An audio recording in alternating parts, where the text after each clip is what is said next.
नमस्ते दोस्तों, सबसे पहले आपका बहुत-बहुत धन्यवाद जो आपने मुझे इतना प्यार दिया।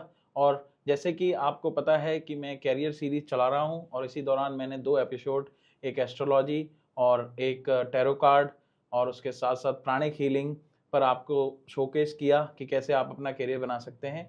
इसी सीरीज़ में आगे बढ़ते हुए आज मैं एक म्यूज़िक से रिलेटेड करियर पे बात करने के लिए एक हमारे साथ एक्सपर्ट जुड़े हैं और मैं चाहूँगा कि वो अपना परिचय स्वयं दें और आप इसी तरह हमें प्यार बनाते रहें और मेरे चैनल को सब्सक्राइब ज़रूर करें और लाइक करें। तो over to you Shri Pawan ji. Thank you Sulabh. मैं हूं पवन गोस्वामी और मैं जयपुर से हूं।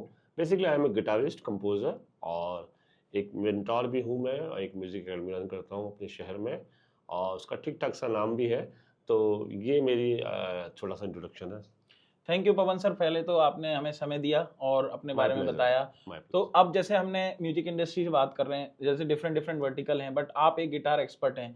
तो सर गिटार को एक एज अ कैरियर व्यक्ति कैसे ले सकता है? जो स्टूडेंट्स हैं आज करके उनके लिए क्या अपॉर्चुनिटीज़ हैं फ्यूचरिस्टिक? और आप अपने थ्रू आप भी जैसे वो बता सिखाते हैं और हमें भी किसी थ्रू पता जी चला, जी तब मैं आपसे जुड़ा और बात करने का और कुछ इनपुट्स लेने का मौका मिला। तो मैं चाह रहा हूँ कि अपने ऑडियंस को और जो स्टूडेंट्स हैं स्पेशली, या क्या एज लिमिट होनी चाहिए उसकी, या कैसे बच्चे स्टार्ट करें इसको और अपने करियर को कैसे आगे बढ़ाएं जिस तरह से, और आप अपने कुछ अचीवमेंट्स बताना चाहें तो। जी जी, बहुत सारे सवाल आपने एक साथ डाल दिए। जी सर। मैं कोशिश करूंगा सबको एक एक करके आपको बिल्कुल। एक्सप्लेन करने की कोशिश करता हूँ।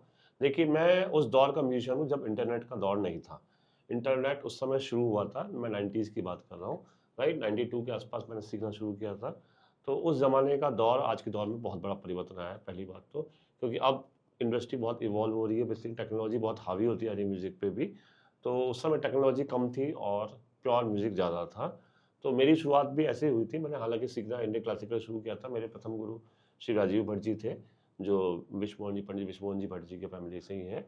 तो वहाँ से मेरा इस संगीत की शुरुआत हुई, मेरा परिचय हुआ म्यूजिक से और उनके साथ मैंने थोड़ा सीखना शुरू किया। मैंने स्लाइड गिटार पहले शुरू किया था एक्चुअल में, हवाइन गिटार से बोलते हैं। उसमें मैंने क्लासिकल्स को सीखा कुछ सालों तक। फिर मुझे स्पेनिश गिटार के बारे में थोड़ा सा एक वो हुआ, वहाँ पे जब देखा मैंने और बच्चों को बजाते हुए, तो मुझे इसके प्रति थोड़ा रुझान हुआ। मुझे लगा कि आज के दौर का म्यूज़िक इसमें बजाना अच्छा रहेगा ज़्यादा, तो मैं उसकी तरफ झुकाव मेरा बढ़ा और वहाँ से मैंने फिर स्पेनिश गिटार बजाना शुरू किया। लेकिन चूँकि जैसे मैंने बताया उस समय का दौर अलग था, तो हम लोग गिटार ट्यूनर भी, मतलब ट्यून भी हम गिटार कान से किया करते थे। एक अलग टेक्नीक थी उसकी हमारे ट्यून करने की, हम उसके थ्रू किया करते थे। आज तो हर ऐप में आपको ट्यूनिंग मिल जाएगी, आपको या कोई वेबसाइट खोलें आपको, बहुत ईज़ी गोइंग हो गया आपके लिए। उस समय ट्यून करना भी एक अपने आप में डिफ़िकल्ट टास्क था, क्योंकि जो ट्यूनर आया करते थे वो क्लिप में आते थे, वो काफ़ी महँगे हुआ करते थे। अब इसमें एक चीज़ और एक पहलू और ये भी जुड़ा हुआ है कि पेरेंट्स का जो एटीट्यूड था उस समय और था, आज के दौर में और है। आजकल के बच्चे कुछ बोलते हैं, उनको तुरंत गैजेट मिल जाते हैं, है ना? राइट? वो रहते ही इलेक्ट्रॉनिक इंस्ट्रूमेंट्स के बीच में ही है। तो उसमें गिटार भी शामिल हो जाता है उनकी ज़िंदगी में, तो कोई बहुत बड़ा बर्डन नहीं लगता पेरेंट्स को भी। हमारे ज़माने में ऐसा होता था कि गिटार दिला दिया एक आपको एकॉस्टिक और एक आपको फीस दे दी।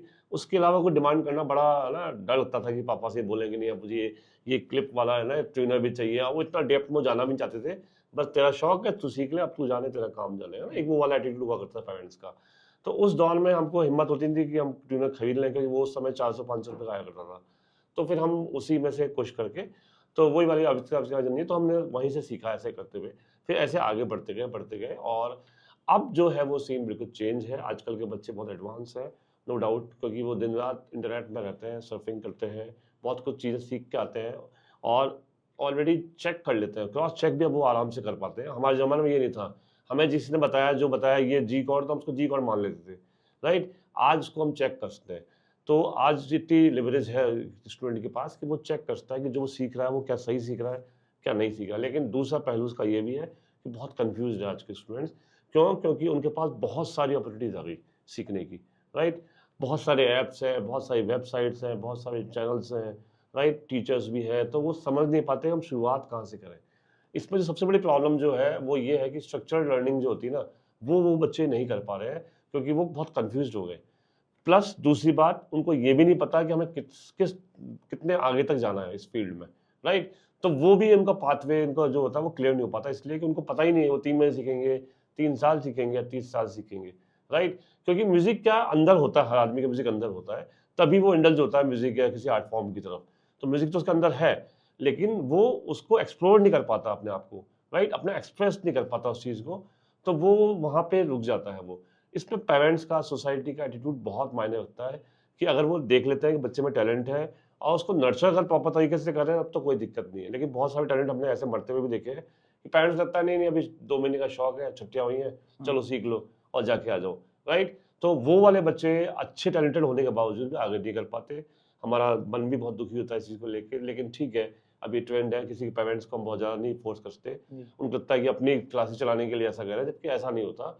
स्टूडेंट बहुत टैलेंटेड होता है आजकल के बच्चे, क्योंकि वो मल्टीफेस्टेड है आज के बच्चे, वो बहुत कुछ है ना नॉलेज को एकदम एब्जॉर्ब कर रहे हैं, तो उनके पास बहुत कुछ एक्सप्रेस करने को। और मैं मानता हूँ कि कोई भी आर्ट फॉर्म हो, म्यूजिक तो नो डाउट सबसे बड़ी यूनिवर्सल आर्ट फॉर्म है, तो वहाँ पे तो बहुत ही अच्छा मीडियम है, खासकर गिटार की बात करूँ। एक और जो बात मैं आपसे शेयर करना चाहूँगा, गिटार दुनिया का सबसे पॉपुलर इंस्ट्रूमेंट में नंबर 2 पे आता है, पहले पियानो उसके बाद गिटार। यानी कि गिटार ऐसा चुंबक है, एक मैग्नेट है जो लोगों को ऐसे खींचता है, बिल्कुल राइट। लेकिन चूंकि स्ट्रिंग इंस्ट्रूमेंट है और म्यूजिक है, कोई भी आर्ट फॉर्म को गहराई समझने के लिए इसमें मेहनत करनी बहुत जरूरी होती है, तो वो छोड़ भी बहुत जल्दी देता है। बिल्कुल सर। लेकिन इसकी आवाज में क्या रोमांस है, रोमांच है, राइट। तो जैसे हम इसकी आवाज को जब सुनते हैं ना तो फैसिनेट करती है लोगों को ये।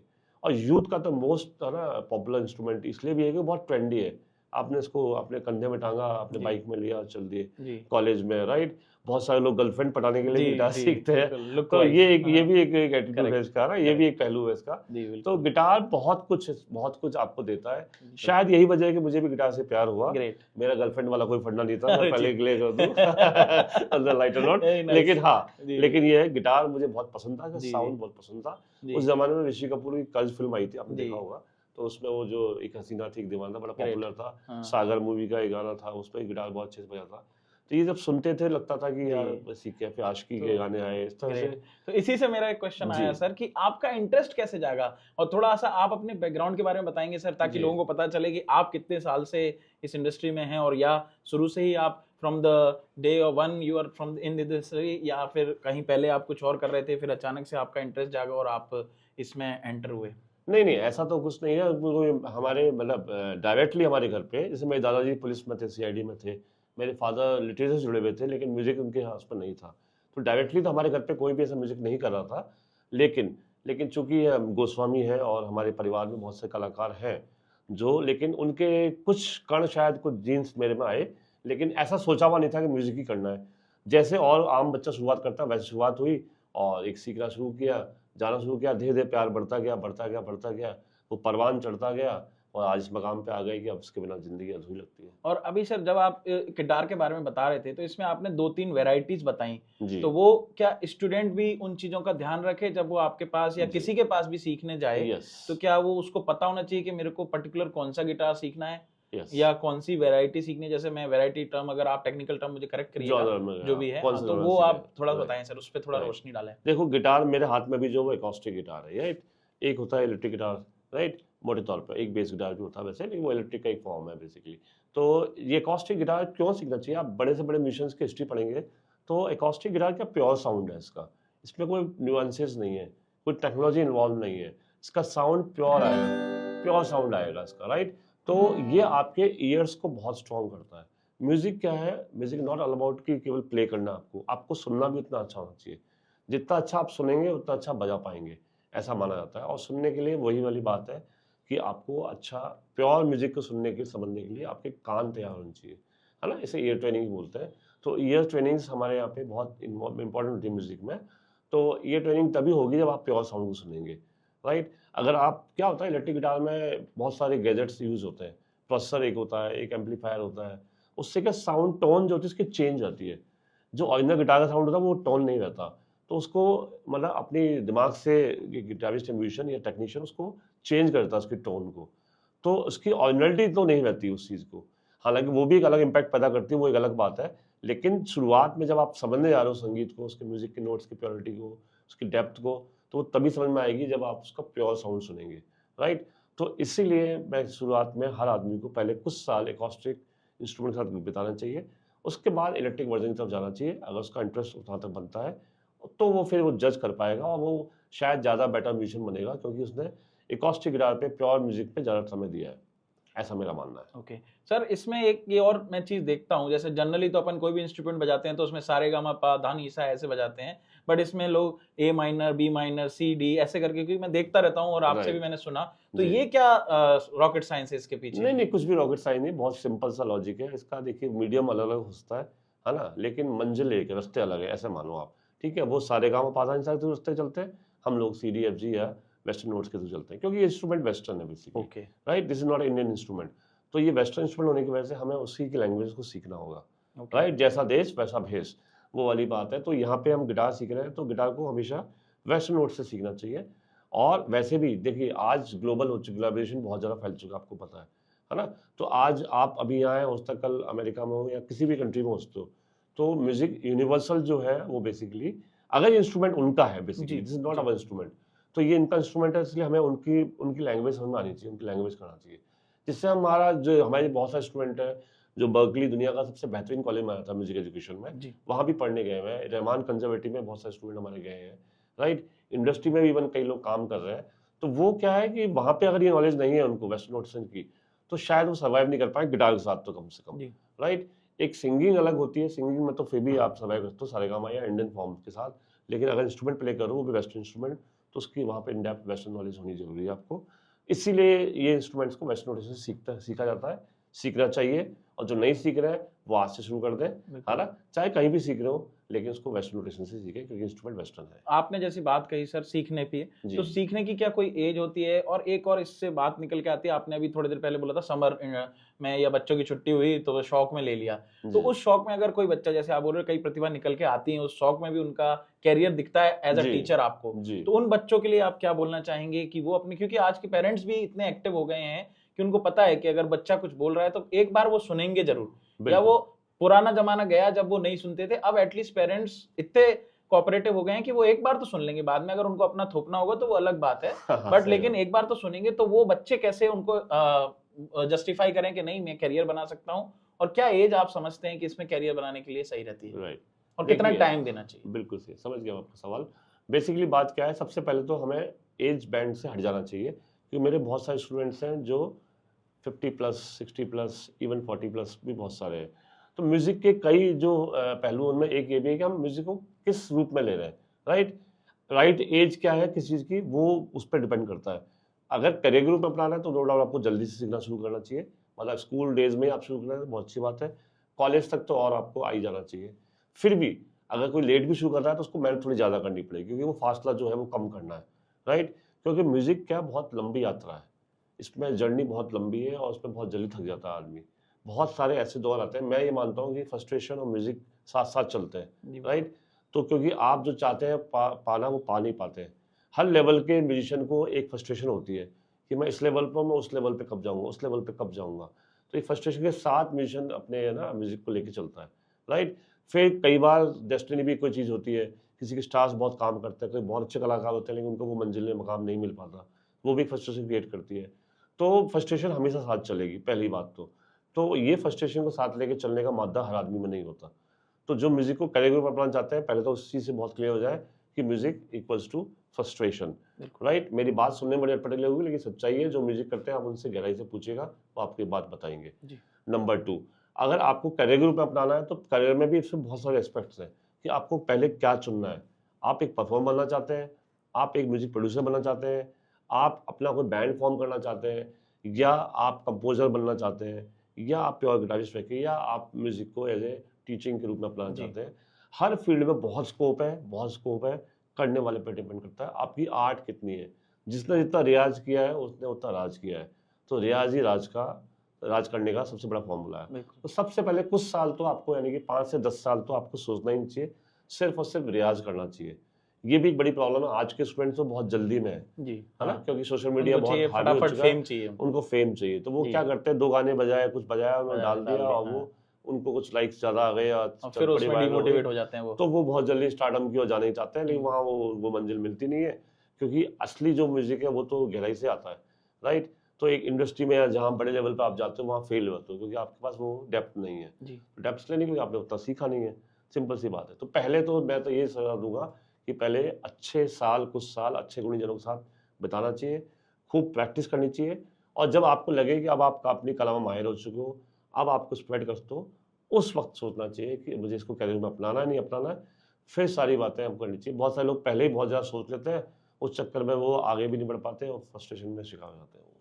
ओके सर, तो जैसा आपने बताया कि इसको अगर कैरियर या एज ए हाई लेवल पे लेके जाना है, तो जैसे हर फील्ड में आजकल डिग्रियां चालू हो गई हैं, तो आई एम प्रीटी श्योर कि गिटार में भी कुछ डिग्री होती होंगी जो जी, एक प्रोफेशनल वे में भी आपको हेल्प करती हैं एज एन एजुकेशनल सपोर्ट, बिल्कुल, वेदर देन प्रैक्टिकल, क्योंकि आजकल राइट, थ्योरेटिकल नॉलेज भी जरूरी है। बिल्कुल, तो बिल्कुल, उस फील्ड में क्या आप कुछ रोशनी डालना चाहेंगे कि कोई बिल्कुल। इंस्टीट्यूट्स हों जो डिग्री प्रोवाइड कराते हो, जिससे कि वो हायर लेवल पे अगर किसी बड़े डायरेक्टर या उसके पास जाएं और जिसका इंटरनेशनल लेवल पे नाम हो, ऐसे राइट, कोई, या आप भी कोई अगर ऐसा कुछ कराते हैं?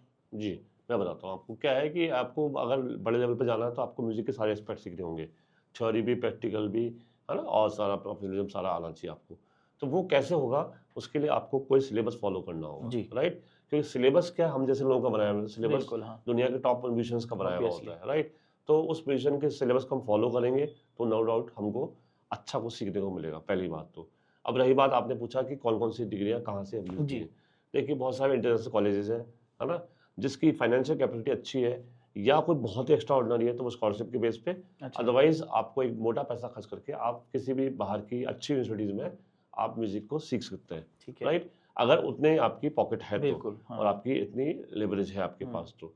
सेकंड अगर नहीं है जी, हाँ, तो बहुत सारे सर्टिफिकेशन जो है म्यूज़िक सर्टिफिकेशन यूके के बहुत सारे बोर्ड हैं। यूके में करीब-करीब 100 बोर्ड बताते हैं कि 100 बोर्ड है अच्छा, इंटरनेशनल, राइट? वो 100 बोर्ड्स अलग-अलग कंट्रीज़ में एग्ज़ाम कंडक्ट करते हैं। उसमें ट्रिनिटी है, रॉक स्कूल है, एलसीएम है, लंदन कॉलेज ऑफ म्यूज़िक है, ऐसे बहुत सारे हैं, राइट? अभी एक एमटीवी है, वो भी है। तो इस तरह के बहुत सारे बोर्ड्स हैं। उन बोर्ड्स का पर्पस ये है कि जो लोग हमारी कंट्री में नहीं आगे पढ़ सकते, वो हमारे म्यूज़िक को अपने अपने घर से, अपनी कन्वीनियंस हिसाब से सीख सकें। तो वो एक बेसिकली एक तरह का डिप्लोमा सर्टिफिकेशन जी, टाइप हो जी, जाता है वो। बिल्कुल, तो बिल्कुल, वहाँ पे वो करके भी अपनी टैलेंट को नर्चर कर सकते हैं वहाँ पे भी। बिल्कुल, और उनकी ग्रेड सिस्टम होता है, उनकी हाई ग्रेड आप कर लोगे तो आप काफ़ी अच्छा उनकी रिकॉग्नाइजेशन मिलती है, ऐसी कोई बात नहीं है, राइट? बहुत सारे इंस्ट्रूमेंट में डिप्लोमा भी उपलब्ध है, जी। तो आप उनमें डिप्लोमा भी कर सकते हो। और इंडिया में भी कोई ऐसा इंस्टीट्यूट्स हैं जो इंडिया में भी मतलब जैसे जैसे कि, ए आर रहमान जी, साहब की कंज़र्वेटरी है, एक स्वर्ण भूमि कंज़र्वेटरी और है अच्छा, चेन्नई तो में। ये इंडियन ऐसे कुछ यूनिवर्सिटीज़ हैं, कंज़र्वेटरीज़ हैं हाँ, जिनका ओके, टाई अप हो रहा है बाहर की यूनिवर्सिटी से, ठीक है, तो उनके फुल टाइम अगर कोर्स करते हो तो आपको डिग्री मिलती है बाकायदा ओके, म्यूज़िक जिस में। तरह से अपने बीए, एमए हाँ, वगैरह के कोर्स होते यस, हैं वैसे यस, ही वैसे ये, परफॉर्मिंग आर्ट में भी आपको हाँ, मिलता है, आप वेरी वहाँ से ले नाइस, सकते हो, वेरी तो नाइस। वो कोई दिक्कत नहीं है। तो ये सब अवेलेबल है। बस ये डिपेंड करता है कि आप उसके लिए कितने एलिजिबल हैं कि नहीं है। तो एक जस्ट जैसे आपने बताया था सर, तो मिनिमम एक टाइम अगर किसी को डेली देना है, तो कितने घंटे का एटलीस्ट अगर वो रेगुलर प्रैक्टिस में करे तो? इनिशियली 60 मिनट से स्टार्ट करना चाहिए मिनिमम, उसके बाद उसको 120 मिनट, 180 मिनट जितना भी कर सकें। क्योंकि वही वाली बात है, म्यूज़िक तो जितना आप डालोगे उतना मीठा होता जाएगा। ग्रेट। और हमने देखा सर कि अभी थोड़े दिन पहले ही टच वुड अब नहीं है और अब ना वापस आए, कोविड के दौरान हमने देखा कि ऑनलाइन का ट्रेंड बहुत चल गया और बिल्कुल। बाकी बहुत सारी फील्ड्स में ऑनलाइन, और कंप्यूटर फील्ड में तो बहुत ज़्यादा ऑनलाइन का खेल है। जी, क्या म्यूजिक में, जैसे कि आपका गिटार का है, जैसे कि डॉक्टरी है, तो उसमें ऑनलाइन भी देते हैं बट उसमें मेन तो फिजिकली प्रेजेंस जरूरी है। राइट। आपकी फील्ड में गिटार क्या ऑनलाइन भी सीखा जा सकता है उसी शिद्दत के साथ जिस शिद्दत के साथ सामने आकर के सीखता है? मान लीजिए कोई बच्चा है, किसी फाइनेंशियल कंडीशन के कारण जयपुर नहीं आ सकता या किसी सिटी राइट, में नहीं जा सकता, बट राइट। आप जैसे गुरु ऑनलाइन या कोई भी गुरु जो वो चूज करना चाहे, जी, जिसको वो पहली चीज तो, और वो आइडेंटिफाई कैसे करे कि उस गुरु के लिए वो सही है, क्योंकि ऑनलाइन प्लेटफॉर्म में फर्जीवाड़ा भी बहुत चल रहा है, ये आपको बिल्कुल, पता है। तो हम बिल्कुल, जब बिल्कुल। कैरियर टॉक कर रहे हैं तो हम दोनों तरह की बातें कर रहे हैं, बिल्कुल इसलिए मैं सही आपसे बात। जानना चाहूंगा आपके अनुभव से, या आपके साथ में कोई ऐसा आप किस्सा शेयर करना चाहें, कोई आपका स्टूडेंट या कोई ऐसा आपको नॉलेज में आया हो कि जिसने राइट। बहुत सारा अच्छा अचीवमेंट किया ऑनलाइन के थ्रू एंड ऑफलाइन के थ्रू? देखिए, क्या है कि आपको अगर चूज़ करने वाली बात है, चूज़ करने से पहले सोशल मीडिया के देखिए 2 एस्पेक्ट हैं। हर सिक्के के 2 पहलू होते हैं, उसके भी 2 पहलू हैं। एक अच्छा पक्ष, एक बुरा पक्ष, राइट? तो आप जब किसी को चुन रहे हैं तो पहले उसको एक लंबे समय तक उसको फ़ॉलो करें, उसके प्रोफ़ाइल को फ़ॉलो करें, उसकी एक्टिविटीज़ को फ़ॉलो करें, उनके लेसन्स को फ़ॉलो करें क्योंकि आज का कोई भी अच्छा जो मेंटर होगा, जो अच्छा टीचर होगा, वो बहुत सारा फ्री स्टफ़ जो है ना, वो स्टूडेंट को देते हैं, राइट? अगर कोई नहीं दे रहा है, वहीं पे आपको पहले आपके कान खड़े हो जाने चाहिए कि यानी कि अगर वो फ्री में कुछ सिखाने को राज़ी नहीं है, हम्म, इसका मतलब फिर वो हर चीज़ पेड है, यानी बहुत ज़्यादा मनी माइंडेड है, हाँ, राइट? तो वहाँ करेक्ट, पे एक आपके चांसेस हैं कि वो मामला डाइसी हो सकता है। करेक्ट, तो पहले तो आप एक लंबे समय फॉलो करें उनको और उनके कोई शॉर्ट टर्म कोर्सेज़ हों, तो पहले उसको जॉइन कर लें, राइट? लेट्स से जैसे हम भी शुरुआत करते हैं तो हम 3 मंथ्स से स्टार्ट करते हैं कि पहले आप स्टार्ट 3 मंथ से कीजिए, राइट? तो 3 मंथ्स आपके पास बहुत ज़्यादा आपको मतलब खोने के लिए बहुत कुछ नहीं होगा जी, आपके जी, पास और 3 मंथ्स एक ऐसा पीरियड है जिसमें आप बहुत कुछ सीख जाते हो, आपको मालूम चल जाता है। स्टाइल टीचर की कैसे पढ़ा रहे हैं, उनका जो एनवायरनमेंट उन्होंने क्रिएट किया हुआ वो कैसा है, साथ में सीखने वाले वो कैसे हैं, वो सब सीख जा वो सब मालूम चलता है। उसके बाद आपको लगे कि हाँ, ये दिस इज़ राइट चॉइस तो आप आगे बढ़िए, नहीं तो आप एक बार और ट्राई कीजिए। है ना, क्योंकि देखिए फिजिकल भी आप जाओगे तो भी आपका रिटर्न ट्रायल तो है ही, राइट। किसी के बैनर देख के ना वी कांट जज ना बुक्स, करेक्ट, है ना, विद इट्स कवर्स, वो एक कहावत है ना, वो वाली बात है। तो कवर से तो आप बुक को नहीं जान सकते, बुक तो पढ़नी पड़ेगी आपको। तो एक बार तो आपको सीखना शुरू करना पड़ेगा, लेकिन हाँ ये चीजें ध्यान रखेंगे तो होती है। अब दूसरी बात ये है कि आपने एक सवाल और पूछा, आपने क्या पूछा था दूसरा सवाल? जाने कैसे कि कौन मतलब, हाँ और आप मतलब हाँ, आप खुद भी ऑनलाइन ऑफलाइन ऑनलाइन की आप बात ऑफलाइन, कर रहे जी थे, जी राइट। तो ऑनलाइन ऑफलाइन में क्या है कि वैसे कोई फर्क नहीं, सीखने वाला अगर सीधा सीखना आता है तो उसको सीखने वाला सिखाने वाला दोनों राजी, जो है ना, मियाँ बीवी राजी तो क्या तो क्या करेगा हाजी। करेगा जी, जी अगर बिल्कुल, सीखने वाला तैयार है, सिखाने वाला तैयार है, तो कोई भी मीडियम, उससे कोई फर्क नहीं पड़ता। जी, हाँ, अगर बहुत छोटे बच्चे हैं वो डिफिकल्टी होती है उनके साथ ऑनलाइन में, हाँ, खासकर जैसे गिटार जैसे इंस्ट्रूमेंट को उनको कैसे होल्ड करना है, जी, राइट। अगर वो गलत होल्ड कर रहा है तो स्क्रीन में हम उसको ठीक नहीं कर सकते, लेकिन मैच्योर है कोई तो वो कर सकता है। लेकिन वही टेक्नोलॉजी का सही उपयोग करो। जैसे मैं स्टूडेंट के साथ क्या करता हूँ, तो कोई भी मुझे ऑनबोर्ड करता है तो मैं उसको एक पहले वीडियो सेट भेजता हूँ, 4-5 वीडियो का सेट है मेरे पास एक पहले।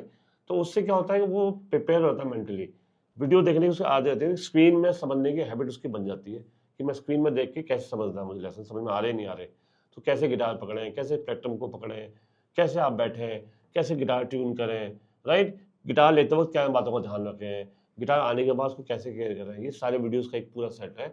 उससे क्या हुआ, वो समझ जाता है मेरा टीचिंग मेथड भी, प्लस उसको आइडिया बेसिक जो ओवरव्यू सारा रहता है। तो जब वो फर्स्ट क्लास में आता है तो ऐसा अजनबी या बिल्कुल ऐसा ऑकवर्ड फील नहीं करेगा कि अब मुझे क्या करना है, शुरुआत ही नहीं पता, राइट। उसका टाइम भी सेव होता है, उसका माइंडसेट भी बन जाता है सीखने के लिए ऑनलाइन, और वो रेडी होता है, राइट। तो इससे क्या होता है कि आपके प्रोसेस अगर सबका सही है ना, वही वाली बात है कि आपके एसओपीज क्या सेट किए हुए हैं, उस पर बहुत सारी चीज डिपेंड करती है। अगर कोई अच्छा मेंटोर है और एक अच्छे तरीके से आप सिखा रहे हो तो ये सब चीज़ें आपके प्रोसेस सेट होने बहुत ज़रूरी है। जैसे हमने अपने सेट किए हुए हैं, औरों का तो मैं क्या कहूँ, राइट। जी बिल्कुल, तो उससे क्या बहुत हेल्प रहती है स्टूडेंट को ये करने में। हाँ, लेकिन अगर बहुत छोटी एज के बच्चे हैं तो उनको शायद माइट भी ऑनलाइन दिक्कत आ सकती है, तो मतलब तो उस उनको पे डिपेंड फिजिकल। लेकिन करेगा, क्या होता है मैं आपको बताऊं कि आज की लाइफस्टाइल खासकर बड़े शहरों की बड़ी बहुत ही बहुत टफ हो चुकी है जी, एक्चुअल जी, में। ट्रैफिक्स में पहुंचना बड़ा मुश्किल होता है अपने बिल्कुल, टाइम से, राइट। एक इंस्टीट्यूशन की एक लिमिट है कि वो एक स्पेसिफिक टाइम पे खोल सकते हैं, बिल्कुल, लेकिन मैं रात को ऑनलाइन 10 बजे भी क्लास ले सकता हूँ, मैं 11 करेक्ट, बजे भी क्लास ले सकता करेक्ट, हूँ। ये एडवांटेज है, दूसरा टाइम जोन चेंज होता है कि क्या होता है कि टाइम जोन वाला तो सोच ही नहीं सकता फिर, है ना। बिल्कुल, बिल्कुल, बहुत सारे इंडियंस आज पूरे दुनिया में फैले हुए हैं, जी, वो अपने बच्चों को अपने कंट्री के किसी टीचर सिखाना चाहते हैं, जी, क्योंकि एक रूट्स का कनेक्ट है, करेक्ट, प्लस एक कल्चर को समझे, और इस बहाने भाषा से भी उनका एक्वेंटेशन होता है, करेक्ट, राइट। वो हिंदी में हम बात को जानबूझ के कहते हैं आपसे हिंदी में बात कीजिए जी, इनसे, जी, क्योंकि जिससे वो अपनी भाषा से भी थोड़ा जाने कि वहां जाने के बाद वो वही दिन रात इंग्लिश सेक्शन पे बात करते हैं, बिल्कुल, बिल्कुल, तो वो उनके 2-3 पर्पज सॉल्व करते हैं। अब अगर ऑनलाइन को हम नकार देंगे तो शायद कोई भी नहीं सीख पाएगा कोई भी, जी, है ना। तो हर आदमी का फिजिकली जाना भी पॉसिबल नहीं होता, या फिर आप कोई बहुत छोटी सिटी में रहते हो, छोटे गांव में, देहात में, दाड़ी में, तालुका में, वहां रहते हो, तो वहां कैसे जाएगा आदमी, उसके पास अपॉर्चुनिटी नहीं है, उसका खर्चा डेली आने जाने का इतना ज़्यादा हो जाएगा, अफोर्ड ही नहीं कर पाएगा। तो उसके लिए ना ऑनलाइन बहुत बढ़िया है, मतलब स्वर्ग है उसके लिए। तो ये बिल्कुल नहीं सोचना चाहिए कि ऑनलाइन में नहीं सीख सकते, तो ये मिथ है केवल, मैं तो ये ओके, मानता हूँ। तो किसी बच्चे के बारे में आप बताना चाहेंगे सर, कोई अचीवमेंट ऐसा जो आप शेयर करना बहुत सारे चाहें अचीवमेंट ऐसे? रहे हमारे। अभी हमारा एक स्टूडेंट है, उसको अमित त्रिवेदी, बहुत बड़े म्यूजिक डायरेक्टर बॉलीवुड के आप, जी, वो उनके सॉन्ग को उन्होंने लिया है, मतलब अपने बैनर के थ्रू रिलीज वेरी किया है, नाइस, तो ये बहुत बड़ा अचीवमेंट है। एक हमारा स्टूडेंट है बर्कली कॉलेज से, अभी मास्टर्स भी कर लिया, वो अपने खुद के मतलब वो वीएसटीज वगैरह बनाते हैं, वेरी नाइस, राइट, और प्रोडक्शन में बहुत अच्छा काम कर रहा है, साथ ओके, में परफॉर्मेंस भी चलती है, वो भी है। बहुत सारे स्टूडेंट हैं जो आज की डेट में जयपुर के टॉप स्कूल्स में, इवन नोएडा के भी कुछ स्कूल्स में वो काम कर रहे हैं एज ए म्यूजिक टीचर, और अच्छी खासी सैलरी पे है वो लोग, और वेल सेटल हो चुके हैं, राइट। इसके अलावा परफॉर्मेंस वगैरह करते हैं, बहुत सारे बैंड्स ने क्रिएट किया बहुत सारे लोगों ने, तो वो बैंड में परफॉर्म कर रहे हैं। इवन मेरी बेटी खुद है, वो वायलिनिस्ट है, बेसिकली जी, गाइस्ट जी, तो नहीं है, सुना तो मैंने, वो भी चैम्बर ऑर्केस्ट्रा मुंबई की एक है, वहाँ पे प्ले कर रही है। वेरी नाइस, तो ऐसा नहीं है, म्यूजिक को लोग थोड़ा अगर नजरिया बदलें तो म्यूजिक में बहुत स्कोप है, ग्रेट, बस उसको तरीके से चलने वाली बात है। और दूसरा, म्यूजिक बहुत जल्दी ऐप को अट्रैक्ट करता है, तो आप उन ऐप से बचे रहेंगे ना, कोई भी वो ना करेंगे, तो आप म्यूजिक में बहुत आगे जा सकते हैं, ग्रेट मेरा सर। ऐसा मानना है। और अभी हम ऑलमोस्ट एंड की तरफ हैं, आपने बहुत अच्छी जानकारियाँ दी हैं सर, और बहुत अच्छे करियर रिलेटेड ऑप्शंस भी बताए हैं कि गिटारिस्ट, एज ए गिटारिस्ट आप कहाँ तक बॉलीवुड, हॉलीवुड और ऑल द वर्ल्ड आप जा सकते हो बच्चों। तो इस एंड नोट के साथ ही मैं एक सर से ये जानना चाहूँगा कि सर आप कितने साल से इस इंडस्ट्री में हैं, और आप स्वयं भी अगर कोई कोर्स चलाते हैं या इंस्टीट्यूट चलाते हैं, जिससे कि अगर बच्चे इस बात से आपसे डायरेक्ट कनेक्ट होना चाहें तो वो कैसे हो सकते हैं? तो अपने बिल्कुल। थोड़ा सा अपने बारे में अपना एक्सपीरियंस शेयर करें सर, और अगर Sure. आपको अच्छा लगे तो कुछ गिटार में लास्ट में एंड नोट पे कुछ सुना वो मैं आपके साथ या गाऊंगा, आप मेरे साथ गाएंगे और मैं गिटार बजाऊंगा। जी जी राइट, बिल्कुल सर, क्या बात है, फिर थैंक मजा यू आएगा सर, उसे और। Thank you sir. ठीक है, देखिए मैं थोड़ा बताता हूँ कि मैं पिछले 20-25 सालों से गिटार सिखा रहा हूँ और सीख भी रहा हूँ। इनफैक्ट अभी भी मैं सीख रहा हूँ, ऐसा नहीं कहूँगा कि मैं परफेक्ट हूँ, मुझे बहुत कुछ सीखनी है, तो मैं सीख रहा हूँ। और हम लोग बेसिकली ट्रिनिटी कॉलेज लंदन का सिलेबस करवाते हैं, इंटरनेशनल सर्टिफिकेशन है ये बेसिकली, जैसे मैंने आपको बताया था। तो बहुत सारे स्टूडेंट्स को हमने सिखाया, अब तक 4-5 हज़ार से ज़्यादा बच्चे हमसे सीख चुके हैं पिछले सालों में। मैं गिटार की भी ट्रेनिंग देता हूँ, मेरे साथ में एक मैडम है, पार्टनर है मेरी, जो वो वोकल्स मतलब गिटार सॉरी कीबोर्ड में वो ट्रिनिटी का सिलेबस करवाती हैं, तो वो उनके साथ रहता है। हमारी पूरी एकेडमी, पूरी टीम है, राइट। ये कहाँ पे है हाँ, सर? ये जयपुर में है, जयपुर ओके, मालनगर में, right, leading note music academy के नाम से है ये। ग्रेट। और यहाँ से बहुत सारे बच्चे निकले हैं, बहुत सारी सक्सेस स्टोरीज है हमारी, तो वहाँ से हम लोग शुरू किया था हमने, आज बहुत आगे हम बढ़ चुके हैं। और मेरा अगर पर्सनल अचीवमेंट की बात करूँ, ट्रिनिटी ने 2 बार मुझे एक्सीलेंस इन टीचिंग अवार्ड दिया है। Very nice. और इसके अलावा मेरा गाना एक उदित नारायण जी ने गाया, बॉलीवुड में भी मेरा कुछ म्यूजिक अरे as very a good, composer भी मैंने कुछ काम किया है। Very good sir. और यहाँ पे एक पूर्णिमा कॉलेज का एक पूरा इंस्टीट्यूशन है, आपको जी ग्रुप जी, ऑफ पूर्णिमा कॉलेजेस है, ओके, उनका जो नेशनल, उनका जो पूर्णिमा गान जिसे बोलते हैं वो अरे लोग, वाह, वो भी मैंने कंपोज किया। इसके अलावा देवास म्यूनिसिपल कॉर्पोरेशन के लिए स्वच्छता अभियान के तहत प्रधानमंत्री जी का जो इनिशिएटिव था, उसके तहत एक गाना जो था वो मैंने कंपोज वेरी किया। नाइस आज सर, भी वो ऊपर से बजता है देवास के, वेरी नाइस। इंदौर के पास जगह है देवास, तो वहाँ पे वो बजता है आज भी। ऐसे और कुछ लोकल एल्बम भी बहुत सारे किए हैं, बहुत सारा सीखना सिखाना चलता रहा है, बहुत जी, सारे लाइव शोज हमने किए, बड़े बड़े आर्टिस्टों के साथ भी काम किया, बहुत कुछ सीखने को मिला। मतलब अब तक जो जर्नी रही है बहुत ही खूबसूरत रही वेरी है। Nice sir. और आप तो जैसे अच्छे लोग मिलते गए, आगे थैंक यू बढ़ते सर। गए, कारवां बनता और गया। इसी में सर मैं एक लास्ट नोट पे जोड़ना जी, चाहूँगा कि जैसे जो बच्चे सीखें आपसे और आपका एक अच्छा अनुभव है, तो वो कोई बच्चा अगर करियर रिलेटेड आपसे रेफरेंस लेना चाहे, जहाँ पे आप रिकमेंडेशन दे सकें बिकॉज़ आपने उस बच्चे को देखा है, तो जी, ऐसे भी कहीं आप रिकमेंड करते हैं? जैसे आपने एक तो बच्चे का एग्ज़ाम्पल बताया जी, कि वो म्यूज़िक एल्बम में उसका पार्ट हुआ है, तो ऐसे भी आप बिल्कुल। हेल्प करते हैं बच्चों को? बिल्कुल, बिल्कुल हेल्प करते हैं, बिल्कुल क्यों नहीं करते हैं, हम बिल्कुल रास्ता दिखाते हैं, क्योंकि जो हमारे कॉन्टैक्ट्स जो हमने, होता है ना एक जीवन हमने जी, म्यूज़िक के लिए दे दिया, तो उसमें जो हमारे कनेक्ट्स बने, जो भी कनेक्शन बने और जी। जिनको भी हम जानते हैं, तो हम ट्राई हाँ, करते बिकॉज़ हैं कि सिलेक्शन तो हाँ, बच्चे के ऊपर है, बट एक वो पाथ बेसिकली दिखाना हमारी हेल्प हो यस, जाती है और यस। उसको एक थोड़ा मोटिवेशन मिलता है कि हाँ, टैलेंट तो अपना ही होता है, लेकिन उसको जी, टैलेंट को रोशनी दिखाने वाला भी कुछ जी, चाहिए। जी, यही एक सच्चे मेंटर का काम है, वो ग्रेट। हम बिल्कुल उसको बखूबी निभाने की कोशिश करते हैं। बहुत सारे अच्छे भी रहे हैं, लेकिन बहुत ज़्यादा अपनी तारीफ करने से क्या होता है, ये लोगों को लगता है कि ये अपनी तारीफ करने के लिए नहीं, बैठा नहीं, बिल्कुल है सर। ना? लेकिन हाँ, आप अगर कहीं भी आप पता करेंगे हमारी एकेडमी के बारे में, जी, स्टूडेंट्स के बारे में, तो आपको दिख जाएगा कि वेरी हाँ, नाइस सर। तो जयपुर में भगवान जैसे इतना तो हमने नाम कमा नहीं, लिया। नहीं, बहुत बढ़िया अभी सर। बाकी अभी बहुत कुछ करना बाकी है, ऐसा भी नहीं है कि खत्म हो चुका है, ये सिलसिला अभी शुरू हुआ है, हम तो ये जी, मानेंगे। बिल्कुल, बिल्कुल। अभी बहुत आगे जाना है हमें। नहीं, नहीं, बिल्कुल सर, कोशिश करने वालों की हार नहीं होती, डूब के नैया पार नहीं होती अ, और कोशिश की कोई सीमा नहीं होती, हमें बिल्कुल, बिल्कुल। हमेशा कोशिश करते रहना मैं चाहिए। भी अपने आप को मोटिवेट करने के लिए कहता हूँ, हम भी दरिया हैं, हमें अपना हुनर बिल्कुल, मालूम है। बिल्कुल। ये बशीर बद्र साहब का शेर है कि हम जी, भी जी सर, दरिया हैं, हमें अपना हुनर इरशाद। मालूम है, और हम जहाँ से भी गुजरे रास्ता हो जाएगा। वेरी तो नाइस, रास्ता बनाना हम जानते हैं, वेरी नाइस, तो रास्ता तो हम बना के रहेंगे, लेकिन अच्छे इसके ग्रेट। साथ और म्यूजिक क्वालिटी के वेरी साथ नाइस। में। तो इसी के साथ जैसा कि सर से मैंने रिक्वेस्ट की थी और उससे पहले मैं एंड नोट पे आप सभी का धन्यवाद देता हूँ जो इन्होंने सुना, और होप आपको ये करियर एडवाइस पसंद आए और इसी तरह के और करियर रिलेटेड टॉक्स मैं आपके लिए लाता रहूँगा। तो प्लीज़ मेरे चैनल को सब्सक्राइब करें और लाइक करें और शेयर करें और लोगों तक पहुँचाएँ। और sir, before we end up, I request you to play something for our audience. आपको शायद मालूम ना हो, मेरी जब सुलभ जी से बात हुई तो मुझे मालूम है ये खुद भी एक अच्छा गाना गाते अरे हैं, सर! तो क्यों ना एक म्यूजिकल एक जर्नी साथ में हमने जब इस छोटे से पॉडकास्ट में की है, तो ये भी कौन सा हम गाना जरूर सर दें। बताइए? जो भी ओ मेरे दिल के चैन, जी, जी। चल। ओ मेरे दिल के चैन, चैन आए मेरे दिल को दुआ दीजिए। ओ मेरे दिल के चैन, चैन आए मेरे दिल को दुआ दीजिए। अपना ही साया देख के हम जाने वहाँ शर्मा गए। अभी तो ये पहली मंजिल है, तुम तो अभी से घबरा गए। मेरा क्या होगा सोचो तो जरा, हाय ऐसे ना आहें भरा दीजिए ओ मेरे।